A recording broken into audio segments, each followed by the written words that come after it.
Buenas noches, bienvenidos a esta nueva edición de Coloqueo, la número 188 de la programación virtual que se coordina desde el Instituto de Cultura Puertorriqueña y donde se discuten temas de Puerto Rico y el Caribe.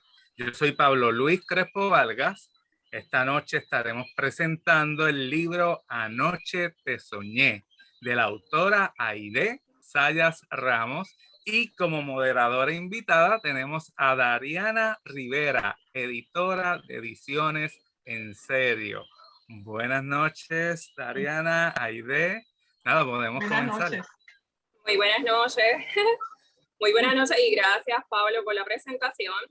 Bienvenidos a todos los que se vayan conectando a esta presentación del libro Anoche te soñé. Voy a presentarlo por aquí para comenzar. Una novela maravillosa, una novela corta de la autora Aide Sayas Ramos. Bienvenida, Aide. Voy a decir unas palabras sobre ti para las personas que no te conocen todavía. Aide es promotora de lectura certificada, tiene un bachillerato, ¿verdad?, en psicología de Puerto Rico y entiendo que te fuiste a hacer estudios a la Fundación Ortega y Gasset en España también, y actualmente está cursando estudios de doctorado en literatura de Puerto Rico y el Caribe, en Centro de Estudios Avanzados de Puerto Rico y el Caribe, ¿verdad? Correcto. Ella tiene un proyecto que se llama Vivo del Cuento, es un proyecto sociocultural que luego nos va a estar hablando sobre eso, y pues estamos aquí para presentar esta maravillosa novela publicada por Ediciones En Serio. Ediciones En Serio es un proyecto editorial que nació en el tiempo de pandemia. Vamos a cumplir ahora, a finales de abril, 2 años. Los invito a que pasen por nuestra página www.edicionesenserio.com para que vean toda la serie de autores que hemos estado publicando, todos sus libros, y hay un poquito de información sobre todo lo que son nuestros servicios y demás. Y quiero comenzar, Aide, si quieres saludar al público para entonces comenzar a llevar a cabo este conversatorio. Bueno, lo primero es que quiero darle las gracias al Instituto de Cultura Puertorriqueña por darnos la oportunidad, y a ti por haberlo gestionado, y también a ti y a Ediciones En Serio por darme la oportunidad de trabajar en esta novela que empezó, válgame, hace como 20 años. Empezó hace como 20 años, pero no quiero adelantarme a tus preguntas, así es que luego tú diriges cuánto de ese proceso tú quieres compartir aquí. Bienvenidos todos y agradecida desde ya a las personas que se conecten, a las personas que posteriormente lo vean, para conocer un poco más del trabajo de Ediciones En Serio, conocer un poco más sobre la novela y conocer un poco más sobre, pues, mi trayectoria como escritora. Antes de comenzar a entrar en el tema de Anoche te soñé, ¿verdad?, que es lo que vamos a estar presentando, me gustaría entrar con esta pregunta que causa muchas veces un poco de controversia, y es la siguiente. Y las personas que se vayan conectando pueden hacer tus comentarios. Y dice así, ¿un escritor nace o se hace? ¿Qué piensas sobre eso? Pues mira, yo te diría que en mi caso yo nací, porque desde que yo aprendí a escribir, yo escribía, inventaba cuentos en la parte de atrás de las libretas. Yo me aburría, sobre todo en la clase de matemática, porque en la clase de matemática yo tenía que entender, y si yo no salía entendiendo de esa clase, olvídalo, porque no me atrapaba. Entonces yo escribía, desde que yo aprendí a escribir, yo me inventaba historias en la parte de atrás de las libretas, sin saber que eso se llamaba ser escritora.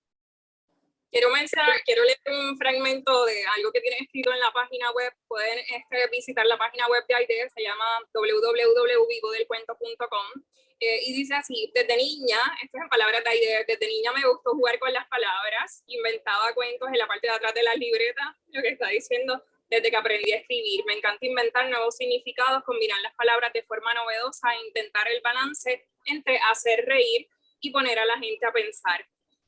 Tiene una tienda, ¿verdad?, que es una celebración al español en general, al español de Puerto Rico y al Spanglish de la diáspora, que también es boricua.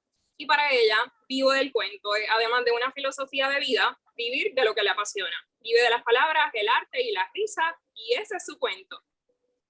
Así que... Eso es lo que me encanta, y la gente cuando escucha Vivo del Cuento siempre sonríe porque tiene ese doble significado, ¿no? El literal, que casi nadie lo utiliza, que es vivir de vender cuentos, y el simbólico, que ya sabemos que es vivir de hacerle mentiras a todo el que se presente por el medio, desde amistades, familiares o el gobierno, y vivir sin trabajar. Entonces es ese juego de palabras el que me encanta, siempre me ha gustado. Una pregunta, en este periodo de formación, tanto cuando estuviste en la escuela, en la Fundación Arte y Gasset, como en tu periodo universitario y ahora que estás estudiando el programa de doctorado, ¿me puedes comentar de alguna escritora, una mujer que haya sido de mayor influencia para ti, alguna escritora hispanoamericana en particular? Yo adoro a Clarice Lispector.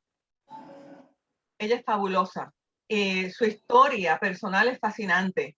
Y no conozco toda su obra, lamentablemente, pero sus cuentos me fascinan. Me fascina Clarice Lispector. Sí. Es que está hasta su nombre, porque el nombre no suena brasilero, aunque ella no nació allí. Y eso es parte de la razón por el apellido de ella. También me resulta tan interesante porque tú eres del lugar donde naciste o eres del lugar donde culturalmente o del lugar el que amas. Entonces no tiene nada que ver con ser, digamos, patriota o no serlo. Es algo más complejo que eso. Y ella se creó, o sea, en Brasil, ella se considera brasilera. Sí, pero sus cuentos son fascinantes. Y hablando más sobre lo que es tu proceso de escritura y eso, quiero entrar un poquito en el proceso de la escritura de esta novela de Nadie te vio nada. ¿Tuviste algún periodo de documentación o hay una novela que se basa en vivencias o alguna experiencia que te resulta familiar? Literalmente, Anoche te soñé nació por un sueño que yo tuve, y el sueño está tal cual descrito en la novela. Eso fue lo que originó la idea. Y me desperté, digamos, inquieta por el sueño y lo escribí para que no se me olvidara. ¿Cómo yo fui inventándome el mundo alrededor de Blanca y Gonzalo?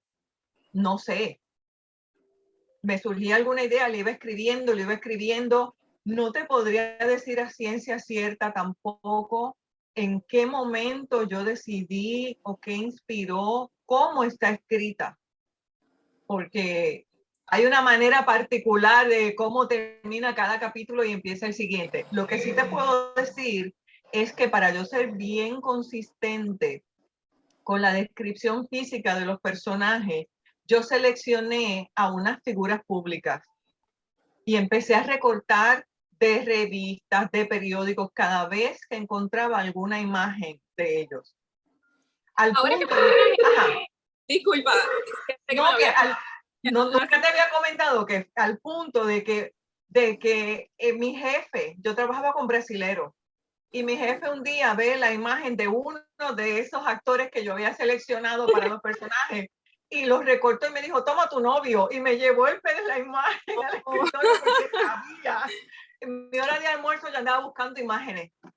Y eso te iba a comentar, ¿verdad? Si podías mencionar el nombre de alguno de ellos, no sé si te atreves, pues sé que me lo habías comentado en un principio, para causar un poco de intriga a los lectores.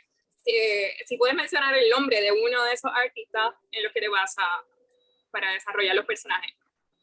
Pues mira, es más, yo los menciono los tres principales si tú quieres. Yo no tengo, a mí me encantó. Es que es una combinación tan rara y tan rara como que uno no se los imagina los tres. Blanca, yo basé el aspecto físico de Blanca en Adamari López. Marcos es Marc Anthony y Gonzalo es Benicio del Toro. Así es que si alguno de ustedes le quiere compartir a ellos este video cuando en confianza. Cuando terminemos la entrevista, yo con muchísimo gusto, no tengo ningún problema. ¿Sabes qué? Una de las cosas que más me gustó en el proceso de trabajar esta obra para su publicación es que, a pesar de que es una novela que trata sobre el amor, sobre un romance, no trae una historia que es clichosa. ¿Qué te hizo al escribir esta novela no traer una historia de romance tradicional, sino que es algo que se sale un poco de lo que es el cliché de estos amores? No sé, si me puedes hablar un poquito de eso. Sí, la novela tiene como una gran influencia de, digamos, la intuición femenina, pero también hay cosas que son completamente fantasiosas, que no se explican, que no hay manera de explicarla. Ella tiene unos ayudantes que no les voy a dar mucho detalle, pero ella tiene unos ayudantes, ella tiene unas personas que le ayudan en todo el proceso. Otra cosa que yo quería tocar, aunque fuera de manera indirecta, es la realidad de la vida de una mujer sola, moviéndose, valga la redundancia, en la vida. Porque hay un momento en que ella pasa un incidente que atenta contra su integridad. No todo es color de rosa. No todo es color de rosa. No, tampoco es una novela que todos los personajes femeninos son las buenas y todos los personajes masculinos son los malos. Está mezclado, porque la vida es así también. Entonces está mezclado, es en ese andar de ella, que es toda la novela, pues pasa lo que nos pasa a todos en la vida, que hay días buenos, hay días malos,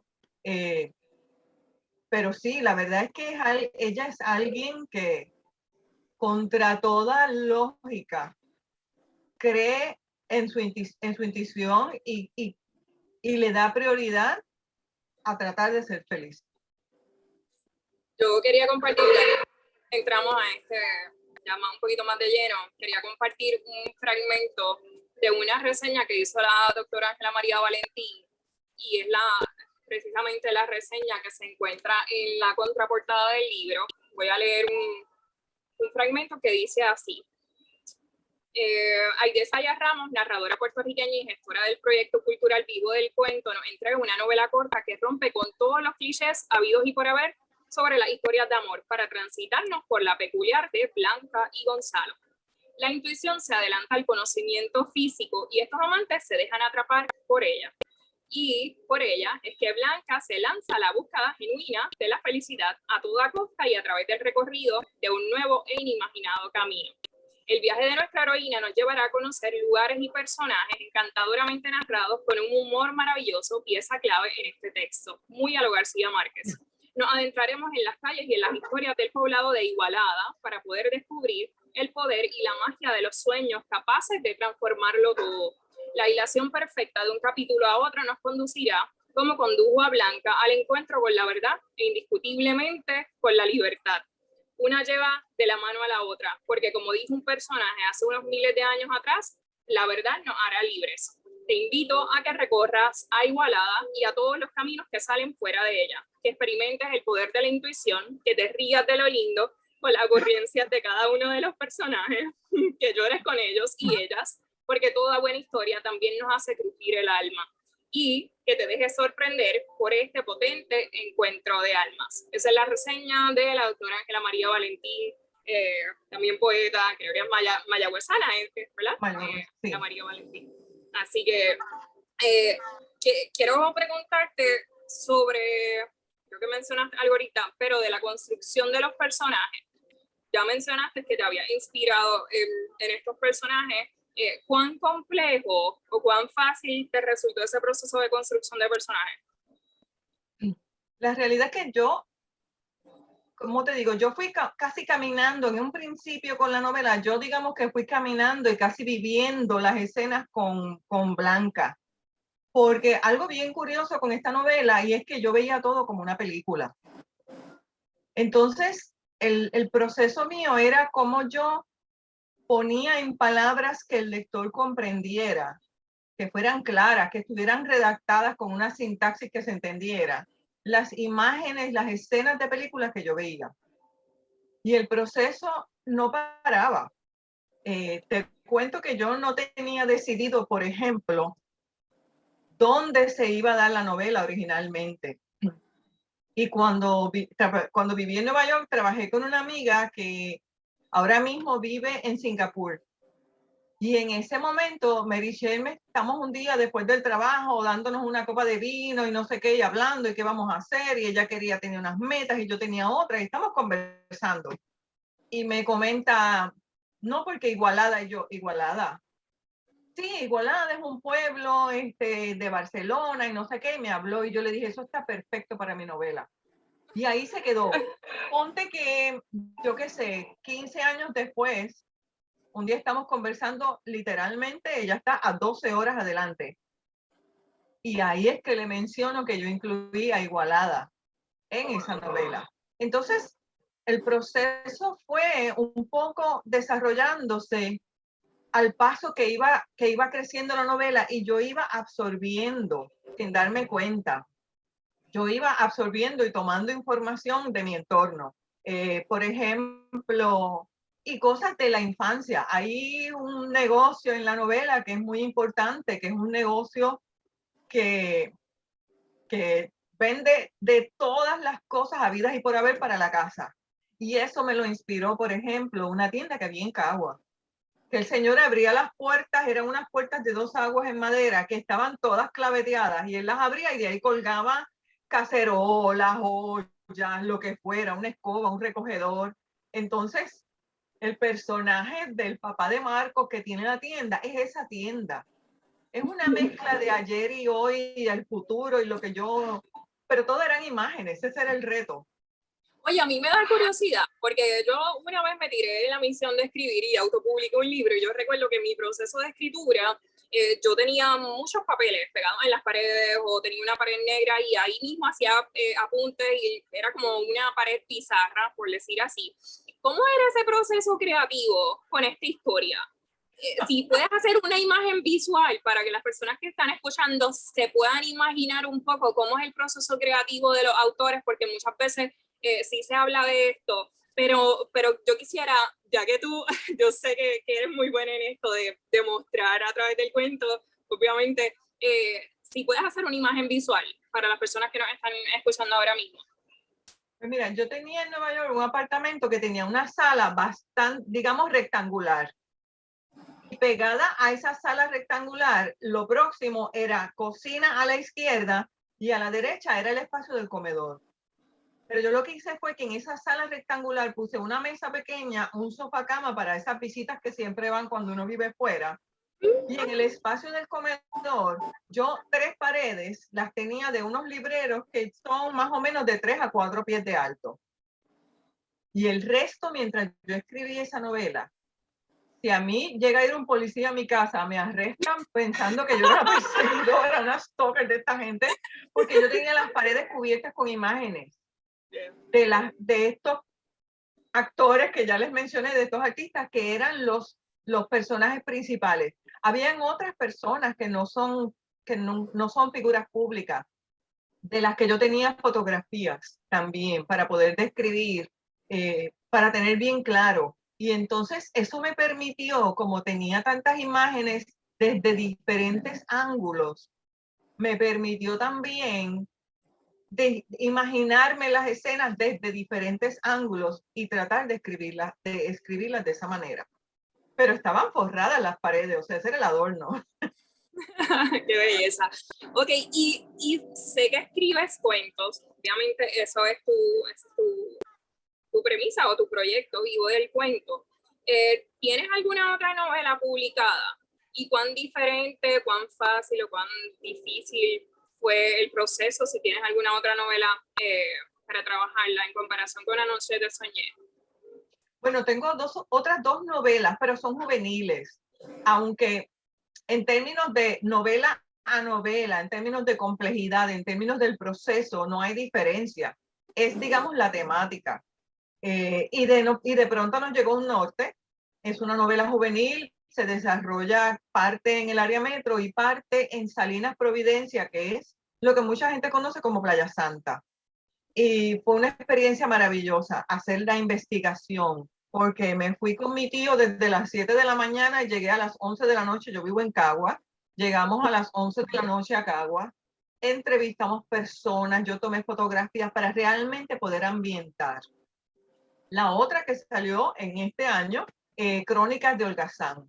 Ahí sí que yo jugué con el lenguaje, porque yo me inventé palabras. Es también el juego ese de palabras que me encanta, porque Holgazán está escrito guión Gazán, pero lo que suena es lo que es el personaje, es un vago de 7 suelas, Holgazán. El ayudante, Amiplín, imagínate, ya tú sabes la personalidad. Entonces, sí, me permitió mucho jugar con el lenguaje, con esa diversión. La diferencia de esas dos novelas, o por ejemplo, de Crónicas de Holgazán, con la que yo me divertí muchísimo, es que, por ejemplo, en Anoche te soñé, es más intenso, digamos, la carga emocional para mí de escribirla, porque por el reto que representaba traducir las imágenes que yo veía con mi cabeza como una película. Y que fuera, qué sé yo, que yo lograra transmitir lo que yo estaba viendo. Pero en términos de creatividad, para mí puede ser un nombre, puede ser, no, ha sido en ocasiones un nombre, puede ser una imagen, puede ser un sueño. Y además de esas novelas que mencionaste, ¿qué otros libros o cuántos otros libros tienes publicados y de qué género? Mira, justamente hoy terminé de corregir la edición de unas memorias, el álbum de Don Carlos, que son retazos de memorias que me contó papi cuando estaba enfermo de cáncer terminal. Y yo, en su origen me daba curiosidad y le seguía preguntando, pero en algún momento él me comentó que se le olvidaba que tenía dolor cuando me hablaba de su niñez. Así es que empecé a entrevistarlo de manera deliberada para hacer que le sirviera el de terapia, y en el proceso sirvió de terapia para mí también. Cuentos infantiles, tengo La jirafa que no cabía en su cuento, Burbujas de chicle, que son los recientes, pero antes de eso con Editorial EDP publiqué ¿A dónde van los pájaros cuando llueve?, La gata en la ventana, Porque sí. Publiqué con la Universidad de Chicago para un programa de lectura que ellos tienen que se llama STEP. Con ellos compraron 3 cuentos míos. ¿Qué más tengo? El primer libro, que es de cuentos, Ana María y otros relatos. Tengo un libro que quisiera sacarlo este año de manera tradicional. Originalmente se publicó de forma artesanal y me fascina el concepto, pero consume mucho tiempo, y ahora con los estudios y la tesis realmente no lo tengo, que es Cuentos Rencorosos. Cuentos Rencorosos, Me encanta. incluso te ríes con ellos, pero de manera implícita o directa, todos los cuentos tienen algo de rencor, y eso es lo que hila el libro. Yo creo que acabas de decir algo que a mí me encantó de esta novela precisamente, que mientras la estaba editando, eso mismo me causaba risa en la historia. Como que, no sé, es una lectura que es muy agradable, es como que te da muchas ganas de reír, es bien fuera de lo tradicional. Eso es una de las cosas que más me encanta, que sale como que del marco de lo que, si le decimos que se trata de amor y toda una historia de amor y eso, como que mucha gente piensa o se va por la línea del cliché, y me encanta que rompe muchísimo con eso y que me hace reír incluso en el proceso de editarla. Quería mencionar también un poquito sobre el proyecto Vivo del Cuento. Me gustaría que hables un poco sobre él, sobre qué es lo que haces como promotora de lectura. Entiendo que llevas aproximadamente 20 años, ¿verdad? Como promotora de lectura en Puerto Rico, y que me gustaría que el público que nos está viendo pues sepa un poco de qué se trata tu trabajo, y por el cual también entiendo que recibiste el premio que se había mencionado antes de L'Oréal París en el 2017. Háblame un poquito de eso y de las personas que están conectadas. Pues yo comencé a hacer actividades de promoción a la lectura cuando vivía en Miami. Yo hice trabajo voluntario con una organización que había en Miami de puertorriqueños, y además la oficina en algún momento ellos me conectaron con unos campamentos de verano que hacían, y yo comencé a hacer actividades de promoción a la lectura en Miami. Les llevaba cuentos, lo integraba con algo de arte. Cuando realmente el Vivo del Cuento comenzó, ahora se cumplen 20 años, en el 2002.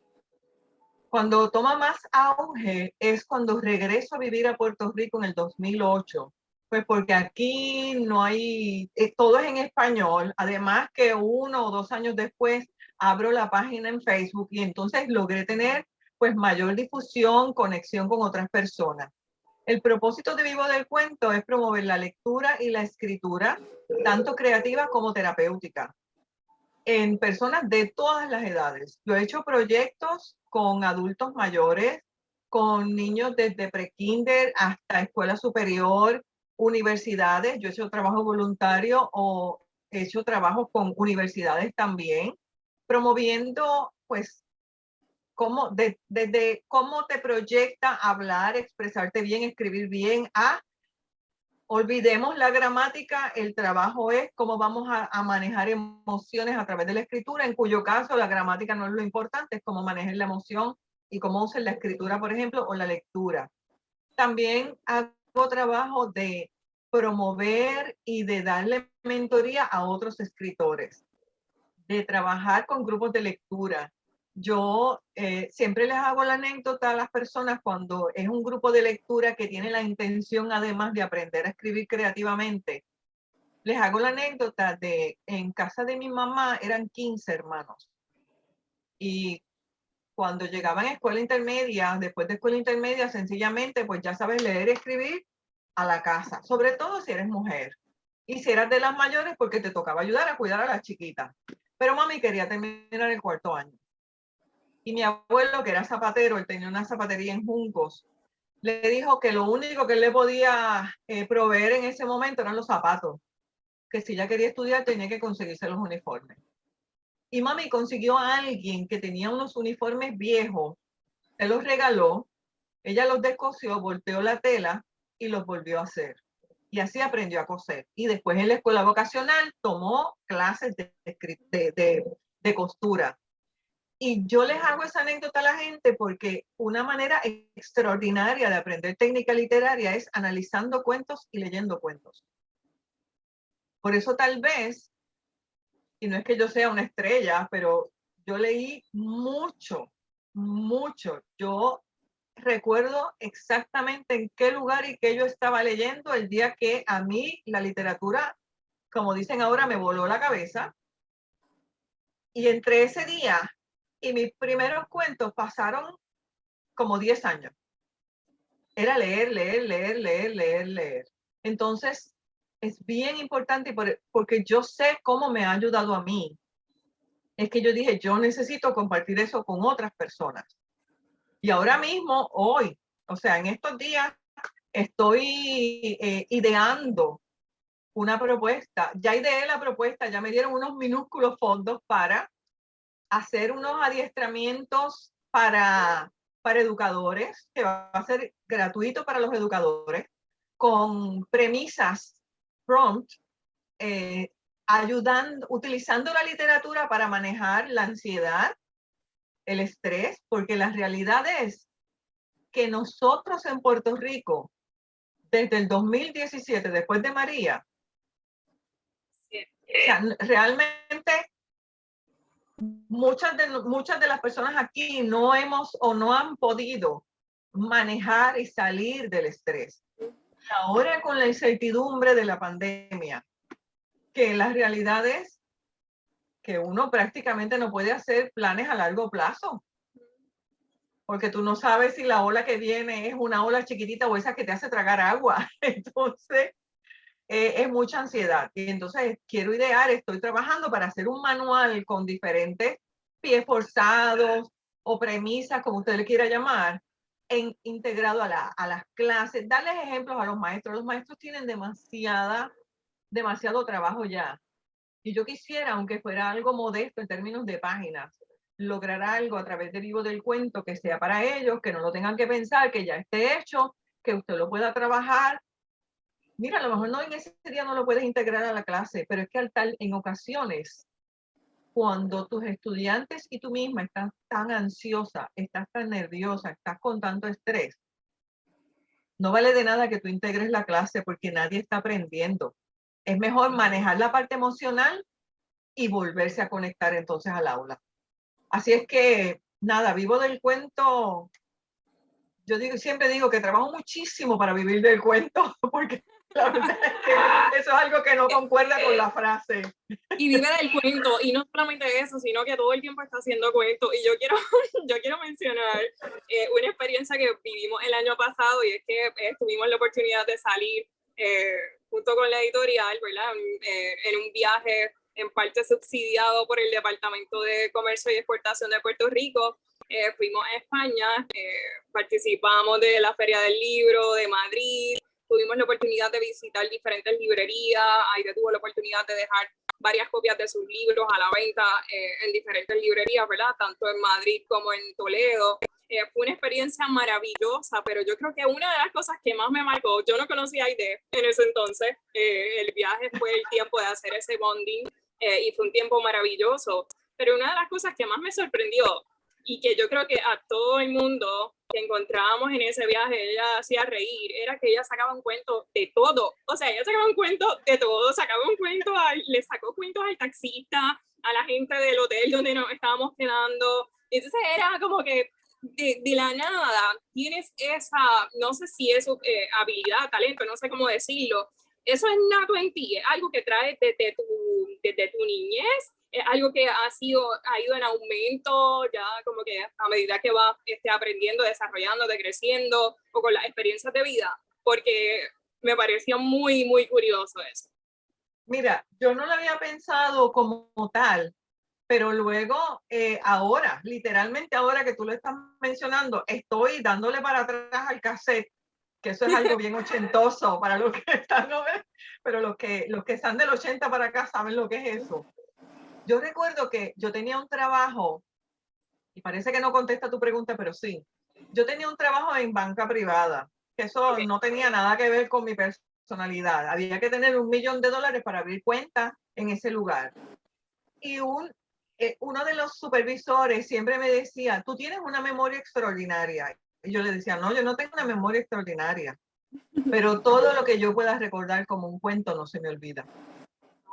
Entonces yo compensaba el asunto de tener que trabajar con números que nunca se me ha dado bien con Dariana tenía tal cuenta, yo tengo que acordarme, entonces Dariana es en serio, es la librería, y yo me hacía toda una historia en la cabeza de mi cliente Dariana para yo poder recordar, porque como no era algo que me interesaba, a mí no me interesan las historias de la gente que, yo tenía un cliente que cada 6 meses iba toda la familia, la esposa, los hijos, los nietos, las nueras, todo el mundo a Europa a comprar ropa, porque él no compraba ropa en su país, por ejemplo. Pues entonces yo me hacía toda una novela en la cabeza para yo poderme acordar de la gente. Y yo creo que lo tuve que hacer como un mecanismo para sobrevivir en el trabajo, pero la realidad es que ahora prácticamente cualquier cosa. Entonces, qué sé yo, también cuando uno viaja en los aeropuertos, yo me puedo imaginar la historia de todo el mundo. Y como en el aire, claro que sí. Y aprovechando eso, a mí me gustaría hacer un ejercicio con las personas que están conectadas. No estoy viendo porque estoy fuera de Facebook, pero me gustaría, esta novela, estábamos hablando fuera de estar en vivo, que estaba utilizando o que alguien en tu familia llamó pie forzado, ¿verdad? Como para cerrar un capítulo y comenzar el próximo capítulo. A mí me gustaría hacer un ejercicio con las personas que están conectadas, que si alguien nos puede tirar o le puede tirar ahí de un pie forzado, para que ella aquí en vivo, vamos a ver si puede, estoy segura que sí, crear un cuento. Así que, no sé si, no logro ver a Pablo. Bueno, te puedo adelantar. Yo me sigo reuniendo yo viví 8 años y medio en Nueva York y después esa empresa que te digo de banca privada me transfirió para que yo abriera la oficina en Miami y después estuve trabajando y viviendo 6 años y medio en Miami. Todavía, y ahí yo empecé a tomar finalmente talleres de creación literaria. Cuando publiqué mi primer libro no lo había hecho todavía. El asunto es que yo me sigo reuniendo con estas amistades, con estas amigas que escribimos literatura infantil y juvenil. Okay. Y ayer hay una que está conversando que no le está saliendo nada, que no consigue producir nada, y yo, pero fulanita, ¿cómo es posible si tú nos mostraste en unas imágenes que nos envió unos muñequitos que hizo tejidos para su nieta? Y yo, pero ¿por qué no haces un cuento si ahí ya tú tienes el cuento? Mira, esa ovejita, imagínate que está desesperada porque tiene hambre, porque quiere hablar, y tú estás tejiéndole la panza y tomándote tu tiempo hasta que llega finalmente a tejerle la boca. Y entonces es todo lo que la ovejita está pensando mientras tú logras tejer, porque de verdad que parece el personaje. Ella se moría de la risa y me dijo, ay, de ese cuento eres tú, ese es tú haciendo el cuento. Digo yo, no sé, la verdad es que se me ocurren. Y estoy oyendo a la gente, y a veces estoy oyendo a ellas que están hablando, leyendo algún cuento, y me surge otra cosa. Así es que de verdad que no sabría decirte si logro hacer un cuento de algún pie forzado. No sé ni cómo a mí se me ocurrió hacer la novela de esa manera, la verdad. Me gustaría, no sé si se escucha Pablo por ahí, es que no logro ver. Pablo. Bueno, el micrófono de él está apagado, no sé si nos estará diciendo algo. Sí, estoy aquí, es que se fue la conexión. Digo, el programa sigue porque lo estaba viendo en el celular, pero el internet de la computadora se fue. Estoy buscando ahora. Oye, hablando de que se va la luz, ahí tienes el pie forzado. Ah, mira, perfecto. Pie forzado, ya lo tienes. Ahí está. Pues mira que voy a hacer un poco de trampa, porque me recuerda a un cuento que yo escribí justamente un día porque se fue la luz y yo vivía en Estados Unidos. Y entonces aquí como que ya tristemente hemos llegado como que a esto es casi normal. Pero ¿qué pasa a alguien que no está acostumbrada a eso? Y entonces es la historia de todos los golpes que se da a esta familia que no está acostumbrada a que se vaya la luz. Y hasta que la mamá dice, se sienta todo el mundo. No voy a ir al hospital, no voy a ir al hospital. Y el abuelo empieza entonces a contarle a las nenas maldades que hacía la mamá cuando era chiquita y vivían en Puerto Rico. Así es que no sé ni cómo se me ocurren las cosas, pero Se te ocurren ahí en el sale. aire. Y eso es maravilloso. De verdad, me gustaría que puedas compartir dónde se pueden conseguir tus libros, dónde los lectores pueden saber un poquito más de ti. Quisiera que hables un poquito sobre lo que es tu tienda también en línea, para que la gente sepa qué es lo que tienes disponible. En vivodelcuento.com, ahí están todos mis libros. Bueno, la gran mayoría, hay algunos que ya no están en circulación, que puede ser que estén nuevamente próximamente. Vivodelcuento.com. Además de los libros, hay algunas tazas que yo he diseñado y hay algunos productos. Está también Café Vivo del Cuento, que es café grano de Puerto Rico empacado aquí. Y lo que se obtiene, lo que obtengo de la venta de café, pues es lo que va al cochinito para poder hacer estas actividades gratuitas a través de Vivo del Cuento. Actividades gratuitas no solamente para los maestros o educadores, sino para la comunidad en general. Me parece que tenemos alguna pregunta. Sí, no, regresando con lo del pie forzado, Irán Cortés Narváez escribe debajo de un flamboyán. Debajo de un flamboyán. Ahí está. Debajo de un flamboyán, lo primero que me viene a la mente es alguien escribiendo debajo de un flamboyán. O sea, cuando yo te digo, no es que me invento todo el cuento, pero yo me invento la trama.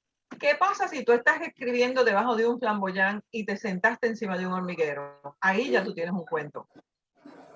Entonces, ¿qué yo escribo? ¿Qué hace ese personaje? ¿Termina lo que está escribiendo o tira la libreta y sale corriendo porque se le ha pegado un hormiguero? Porque le están picando las hormigas. Entonces, debajo de un flamboyán, la idea también, a mí me gusta combinar cosas que traten de no ser el cliché, como tú decías ahorita. porque muchas veces debajo de un flamboyán uno piensa que alguien está observando el paisaje y puede estarlo también, o es un pintor. También me gusta a veces retar un poco, lo que pasa es que no siempre se puede porque no estás en el ambiente adecuado.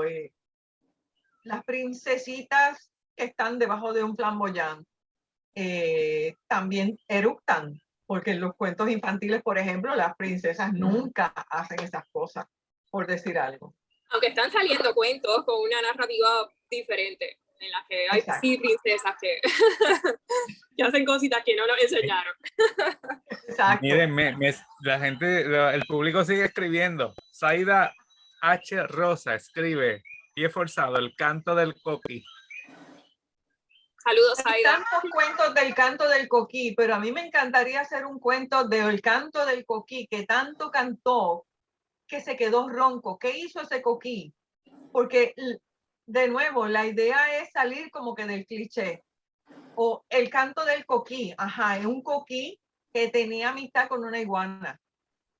Y entonces el resto de esa familia de coquí lo rechazaba porque estaba, digamos, siendo amigo del enemigo o siendo amigo de alguien que vino a invadir. Por ejemplo, la literatura infantil, y aprovecho el pie forzado para decirlo, no tiene edad. Pensamos que la literatura infantil es exclusivamente para niños, pero la literatura infantil no tiene edad. Y ahora mismo, en los últimos tiempos, la literatura infantil también se está escribiendo para adultos. Entonces, tú puedes encontrar un libro álbum donde el canto del coquí no es alegría, el canto del coquí es un quejido, el canto del coquí es retando a su familia. ¿Por qué no puede ser amigo o amiga de una iguana? Entonces son libros, por ejemplo, La jirafa que no cabía en su cuento, a mí me la han comprado personas que son mediadores de conflicto. O sea que en esos grupos de tanto mediación de conflicto o sencillamente para disfrutarlo, la literatura infantil también se utiliza. Así que cuando vean un pie forzado de esa manera, se puede utilizar para escribir algo que rete al adulto y que entretenga a los niños, por ejemplo. No sé si hay algo más que Pablo vaya a comentar, que yo no lo veo. Una de las cosas que hemos hablado anteriormente es el tema de los sueños y de que uno debe tener sueños siempre. No importa qué edad tengas en la vida, no importa cuántos sueños hayas cumplido ya. ¿Cuáles son tus sueños? ¿O qué sueñas? ¿O cuáles son tus aspiraciones? ¿O cuáles son las metas que tienes para este año y para los años venideros? Algo que nos puedas contar sobre eso. Mira, sobre eso te puedo contar de verdad que mucho. Porque yo tengo metas y aspiraciones personales. Primero que hay gente que dice en mis tiempos, y yo siempre digo, tú respiras, pues es tu tiempo.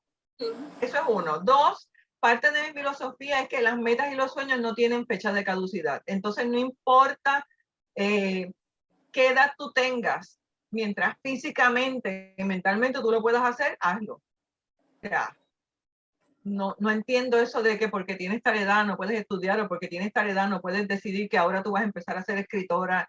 De verdad que eso a mí no me cabe en la cabeza. Como escritora, diagonal, promotora de lectura, uno de mis sueños es provocar que la gente se cuestione qué es ser lector y lectora. Porque hay tantas cosas que las personas repetimos sin cuestionarlas.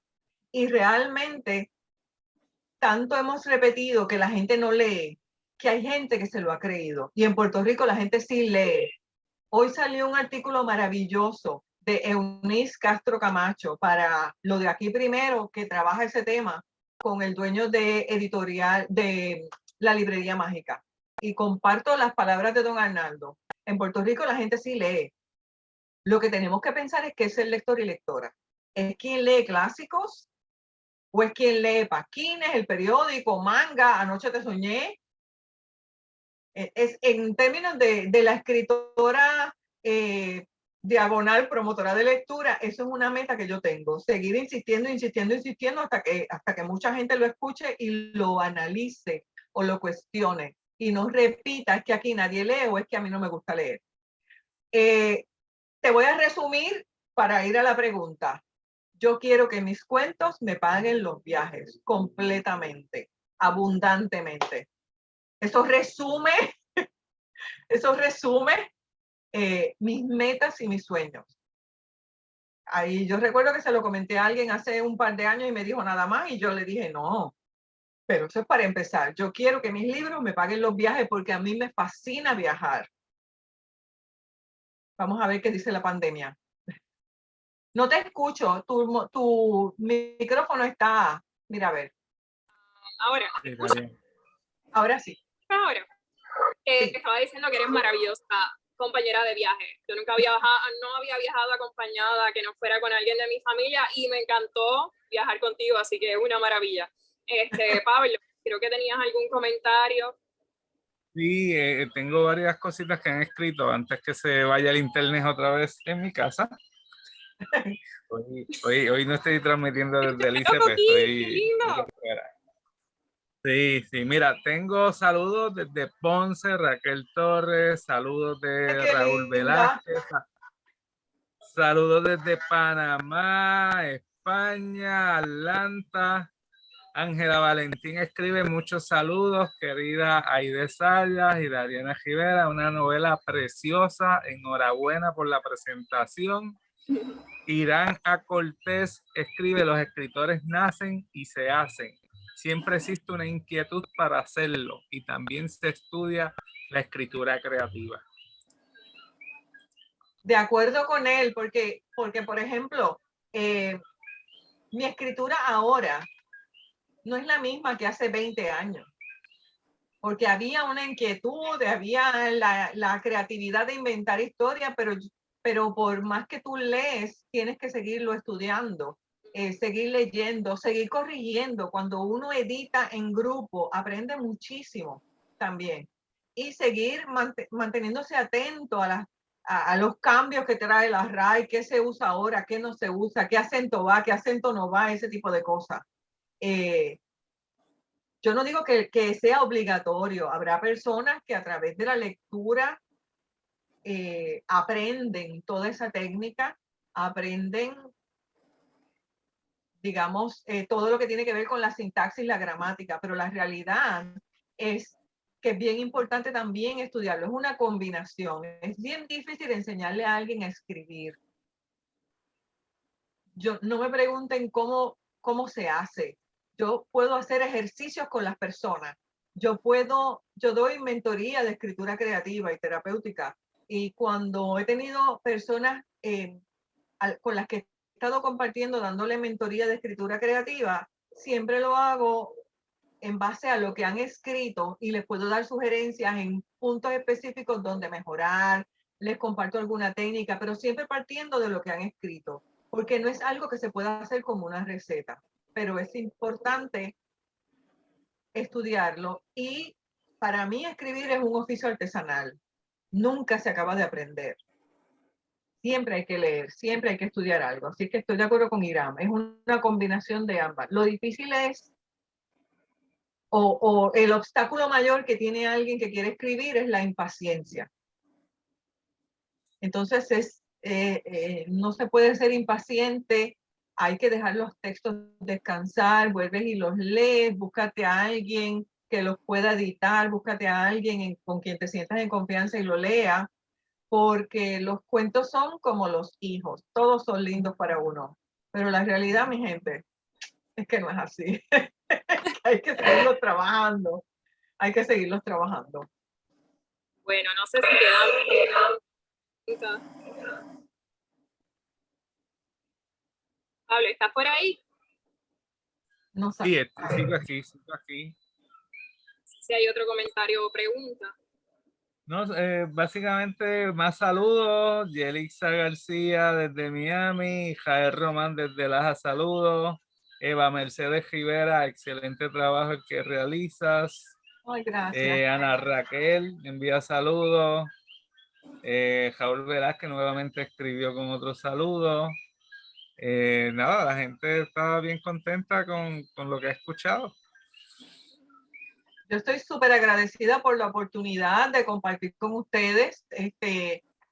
Dentro de toda la pandemia ha traído estos espacios, ¿no? Donde de otra manera yo no podría haber conectado con personas que están en Mayagüez o personas que están en Miami o quien está en Panamá o quien está en España. Así es que, pues dentro de todo, dentro de estas circunstancias que pueden ser un poco inciertas, ha traído la bendición o ha traído la oportunidad de podernos conectar a través de las redes sociales, aún con el pobre Pablo que ha estado, mira, como árbol de Navidad, prende y apaga. Gracias, Pablo. Oye, Pablo. Ahí tienes para otro cuento. De verdad, mil gracias. Ha sido sumamente amable. De verdad, gracias por la disposición y por toda la ayuda que nos ha brindado y por la oportunidad. Muy agradecida de parte de Visiones en Serio. Sé que de parte de Aide también y de mi parte. Mil gracias. Sí, no, y nosotros estamos bien agradecidos de ustedes por sacar de su tiempo, pero antes de irse, no sé si ya lo comentaron, por si fue en un momento que se fue la luz, pero ¿dónde conseguimos el libro? Sí, pueden conseguirlo en la librería Books Around the Corner en Bayamón, en la librería Laberinto en Viejo San Juan, en la librería de Bookmark en Santurce, entiendo que San Patricio también está disponible, en la página de AIDE, www.vivodelcuento.com, creo que está en la casita Books and Gifts también, o pueden escribirnos a nuestra página de Facebook Ediciones en Serio, y con gusto pues también le hacemos el envío. Aide, no sé si tú lo tienes también disponible en algún otro lugar. Sí, a través de un programa de auspicio a emprendedores que tiene el municipio de Cagua, también está en Brands of Puerto Rico. Ah, perfecto. Igual, tanto vivodelcuento.com hacemos envío como Brands of Puerto Rico. Si ustedes tienen cuenta ahí, también lo pueden conseguir a través de Brands of Puerto Rico. Así es que súper agradecida por la oportunidad y visiten vivodelcuento.com. Y también Ediciones en Serio. Gracias, Aide, Dariana, excelente. Nada. Linda noche. Nada por esta noche. A nuestro público también les agradecemos su presencia siempre los martes y jueves. Y para terminar.